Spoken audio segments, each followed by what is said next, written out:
Hi, it's Julie. Welcome back. Today I want to share with you my experience using the brand new Too Faced Born This Way multi-use sculpting concealer. They're $29 at Sephora. You get a nice big ½ ounce. The bottle's really pretty and lightweight. It's a heavy plastic. It's not glass. You get a large doe foot applicator like this, like the Tarte Shape Tape concealer. And what I did is I went ahead and bought 3. I got one for underneath my eyes, one for a foundation on my face, and then one to use as a contour, and I'll let you know later how that worked out for me.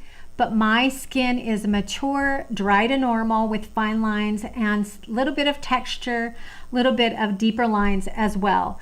So this is not your 20-something with perfect skin wanting to even look more perfect. I definitely have discolorations and different things, and I'll let you know what I have thought. I've used this for 3 days. They at this point have 4.6 star rating out of 5. I scrolled down to look and see who was using it and how it was working for different skin types, oily combination, dry, mature women, young women, like that. And what it looked like generally is that it was working pretty well for most people.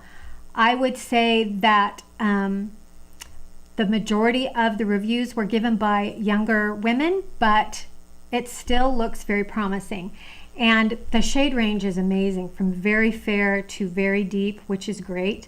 So let me get to the claims. The claims are this is a hydrating, full coverage, weightless 4-in-1 formula that conceals, contours, highlights, and retouches. And what it does, it is hydrating, buildable, multitasking that masks imperfections, smooths and sculpts skin, and has a natural looking coverage. So the first color that I got for underneath my eyes is the one in light beige, and that looks like this. And it really blends into my skin tone. I prefer that over the really light colored brightening sort of concealer look. I like one that kind of just blends into my face. So what they suggest is that you take the doe foot and dot it directly underneath your eyes, but that would give me far too much product for how I like to do my under eyes. So I grabbed a little synthetic e.l.f. brush, and I will just get the product that I want on the edge of this, put it right in my tear trough and a little bit down underneath with the brush, and then use my finger to tap it in, to just really press it in, let the warmth of my skin disperse it, and really let it blend into my under eye. I have to go back with every concealer. I have to do this, but I have to go back and pat it in again because it will crease a little bit. I never set my under eyes with powder. I never have. For me, the powder and concealer is just horrible underneath my eyes. Because I'm more mature, it really does settle. So this works great where I can just pat in a little bit. It matches my skin tone. It does cover up the little bit of darkness that I have there. It's very, very nice, but it does crease a little bit, ladies, if you do deal with the fine lines underneath that area. Okay, there is the light beige for underneath my eyes. There is the natural beige. You can see there's just a slight difference. So this I put on with the doe foot applicator. I dotted one on my cheeks, one on my forehead, one on my nose, one on my chin. And I tried it several different ways. I tried it with different brushes, and I tried it with a beauty blender. So what I found that I like to do is take this IT brush, it's very soft, very kind of small dome, and buff it in where I want it to be. And then I go over it with a damp beauty blender and just really press it in so that it's not sitting on top of any of my lines or pores. So it just really gets in there. This is just like my foundation. So I just blended it all in. I do not set it. It has a very natural finish. I can get shiny. Right now I'm warm. I'm having a hot flash, so I'm going to look a little bit shinier. But it has a very natural finish. It is not glowy, anything like that. I really like the finish.